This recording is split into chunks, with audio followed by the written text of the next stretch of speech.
ये है दिल्ली दर्पण।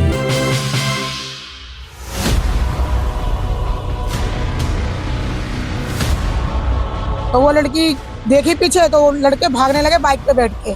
4 तो बाइक पे थे, 2 स्कूटी लेके भागे हैं। उसके बाद हम लोग जब जाके देखे तो उनको गोली लग चुकी।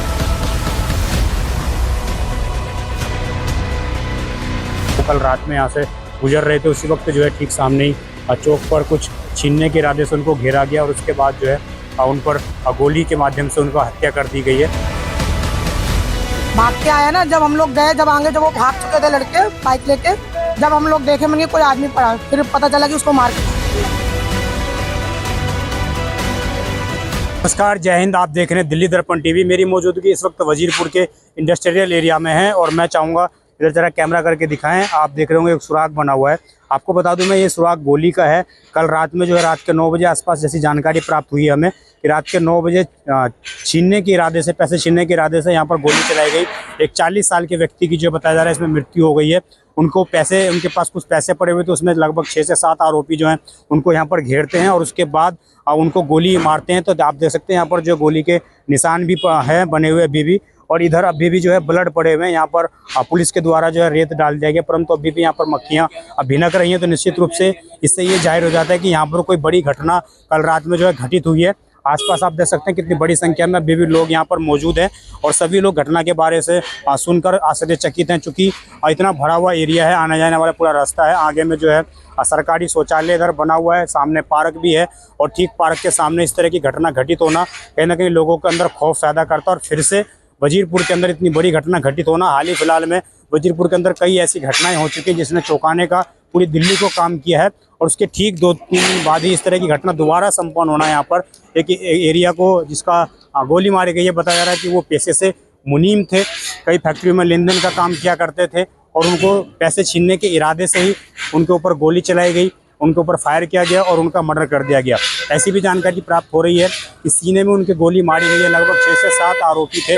उसके बाद इस पूरे घटना को यहाँ पर अंजाम दिया गया। यहाँ पर कुछ लोगों से बात करते हैं, जुड़ते हैं कि उनको क्या पता है, क्या जानकारी है उनके पास। जहाँ पर ये घटना घटित हुई है महज 50 मीटर की दूरी पर जो है चाय की दुकान है और ये बता रहा है कि उस वक्त रात में दुकान खुली हुई थी। ये आप ही की दुकान है ये? कब की बात है ये? रात में ये 9 बजे की बात है, कल रात के 9 बजे की। क्या पता लगा था आप जब? नहीं, गाड़ी खड़ी थी, बड़ी वाली ट्रक, उसके पीछे वो पहले से बैठे होंगे, हमें ये नहीं पता। हमने तो आवाज सुनी पटाखे जैसी, तो मैंने कहा क्या पता किसी से लड़ाई और की। एक लड़की और थी मेरे साथ, मैंने कहा उसको देख जरा क्या वो मंजू। तो वो लड़की देखी पीछे, तो लड़के भागने लगे बाइक पे बैठ के। 4 तो बाइक पे थे, 2 स्कूटी लेके भागे हैं। उसके बाद हम लोग जब जाके देखे तो उनको गोली लग चुकी थी, वो नीचे पड़े हुए थे। आप कह रहे हैं कि टोटल 6 लोग थे? हाँ, जिसको गोली लगी है वो अधेड़ उम्र का लड़का था या नहीं? वो सब ठीक था, ज्यादा उम्र नहीं थे, 40 साल के आसपास का था। तो कुछ पैसे से लेन देन की बात आ रही है कि ऐसा क्या था? नहीं, पैसे की आ रही, पैसे उनका बैग खुला हुआ था पीछे से जी। जो बैग था ना, उनके बैग खुला हुआ था और उनके यहाँ लगी हुई है गोली, सीने में लगी। तो आपको पहले आवाज आई है गोली की, उसके बाद? हाँ, जैसे पटाखे की आवाज आती है ना, ऐसे आवाज आई है। तो मैंने कि कोई बच्चे पटाखे फोड़े होंगे। फिर एक आदमी भाग के भी उधर से आया, भाग के आया ना, जब हम लोग गए, जब आगे जब वो भाग चुके थे लड़के बाइक लेके, जब हम लोग देखे मैंने कोई आदमी पड़ा, फिर पता चला कि उसको मार के भागे। जब पास में गए, जब पता चला कि गोली लगी उसको। गोली लगी। तो उनकी डेथ वहीं पर हो गई थी? नहीं, उस टाइम तो सांसें चल रही थी।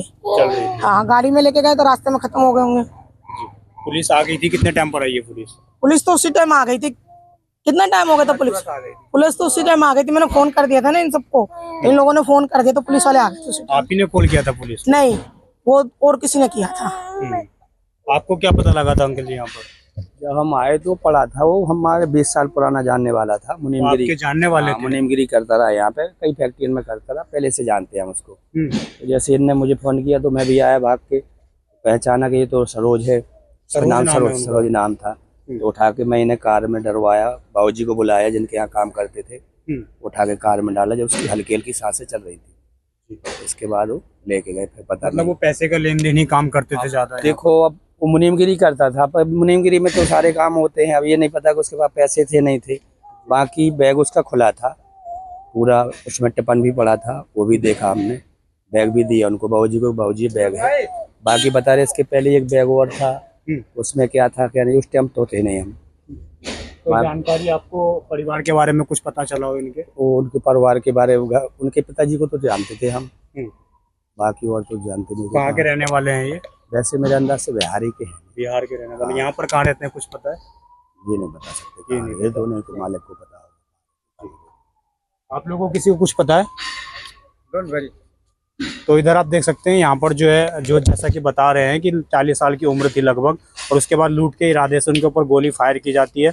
अभी भी पुलिस लगातार छानबीन कर रही है, हालांकि आरोपियों को अभी तक गिरफ्तार नहीं किया गया। बताया जा रहा है कि लगभग 6 से अधिक आरोपी थे इस पूरे घटनाक्रम में शामिल, और निश्चित रूप से दिखाता है कि किस तरह की कानून व्यवस्था जो है राजधानी दिल्ली में अभी भी सुधरने का नाम नहीं ले रही है। जिनकी कल रात गोली मारकर हत्या हुई है वो इसी फैक्ट्री में जो है काम किया करते थे। बताया जा रहा है कि मैनेजर के पद पर वो काबिज थे, और स्टील की एक कंपनी है, तो इसी कंपनी में वो काम किया करते थे और सारी चीज़ देख रेख किया करते थे। जब वो कल रात में यहाँ से गुजर रहे थे, उसी वक्त जो है ठीक सामने ही चौक पर कुछ छीनने के इरादे से उनको घेरा गया, और उसके बाद जो है उन पर गोली के माध्यम से उनका हत्या कर दी गई है। कंपनी के माध्यम से उन्हें बात करने की कोशिश की तो उन्होंने बोला कि हमारे पास कोई भी फ़ोटो नहीं है, फैमिली की कोई डिटेल नहीं है, सिर्फ और सिर्फ उस व्यक्ति का नंबर था हमारे पास जो हमारी कंपनी में मैनेजर की पद पर काम कर रहे थे। तो कहना है कि कंपनी की भी एक तरह से लापरवाही देखने को मिल रही है कि अगर कंपनी में कोई बंदा काम कर रहा है, मैनेजर के पद पर काम कर रहा है, और उसके बाद भी कंपनी के पास उस व्यक्ति के फैमिली के बारे में कोई जानकारी नहीं है, कोई फ़ोटो नहीं है, तो निश्चित रूप से सवाल निशान ये खड़े करता है।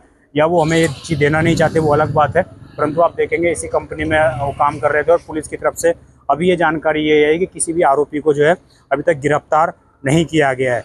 निश्चित रूप से इंडस्ट्रियल एरिया में पुलिस सुरक्षा होना कितना महत्वपूर्ण हो जाता है ये सीधे तौर पर दिखाई देता है कि अगर यहाँ पर पुलिस सुरक्षा रहती, पुलिस मुस्तैद रहती और पुलिस यहाँ पर गश्त कर रही होती, तो शायद कल उस व्यक्ति की जान नहीं जाती, वो आज अपने परिवार के साथ रह रहे होते। घटित हुई है, इसमें अभी तक जो जानकारी आई है वो ये कि पुलिस अभी तक किसी भी व्यक्ति को गिरफ्तार नहीं कर पाई है, और जैसा कि यहाँ पर जो उस वक्त लोग मौजूद थे उन्होंने जिस तरह की जानकारी हमें दी है उसके माध्यम से ये जानकारी है कि लगभग 6 से 7 लोग शामिल थे। वो सिर्फ लूट के इरादे से यहाँ पर छिपे हुए थे। उन्होंने व्यक्ति को घेरा और उसके बाद उनसे छीना छिपने की कोशिश की, परंतु जब वो पैसे देने से इनकार करते हुए नजर आए तो उन पर जो है गोली मारकर उनकी हत्या कर दी गई है।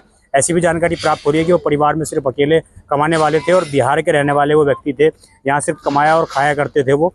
तो निश्चित रूप से कहना कि एक बड़ी दुर्घटना यहाँ पर घटित हुई है वजीरपुर के अंदर, और वजीरपुर इंडस्ट्रियल एरिया में पहले भी इस तरह की घटनाएं घटित हो चुकी है। तो निश्चित रूप से इसके बाद एक सवाल तो जरूर उठता है कि सरकार बदलने के बाद भी दिल्ली की सुरक्षा व्यवस्था पुख्ता होती हुई नजर नहीं आ रही है। लगातार दिल्ली में लोग गन लेकर घूम रहे हैं और लोगों की हत्याएं कर रहे हैं, परंतु उसके बाद भी दिल्ली पुलिस जो है लगातार छापेमारी का दावा जरूर करती है, परंतु कोई भी बड़ा एक्शन दिखाई देने को जमीन पर दिखाई नहीं देता है। हम लगातार पुलिस अधिकारियों से हमने बात की तो उनकी तरफ से यही जानकारी आई है कि पुलिस लगातार छापेमारी कर रही है, जो फैक्ट्री में लोग काम कर रहे हैं उनसे पूछताछ कर रही है। यहाँ पर जो कैदी वाहन है वो भी यहाँ पर आया हुआ है और वहाँ से भी लोगों को गिरफ्तार करने की कोशिश की जाएगी। अगर कोई कल्प्रिट हाथ लगता है तो पुलिस की जैसी जानकारी हमें प्राप्त होगी हम भी आपको देंगे। इसी तरह की तमाम खबरें देखने के लिए आप जुड़े रहें दिल्ली दर्पण टीवी के साथ। मैं विजय ठाकुर अपने सहयोगी ओम के साथ। धन्यवाद। लेटेस्ट खबरों के लिए सब्सक्राइब करें हमारा YouTube चैनल या फिर लॉग ऑन करें www.delhidarpantv.com। खबरों की कवरेज और विज्ञापनों के लिए संपर्क करें।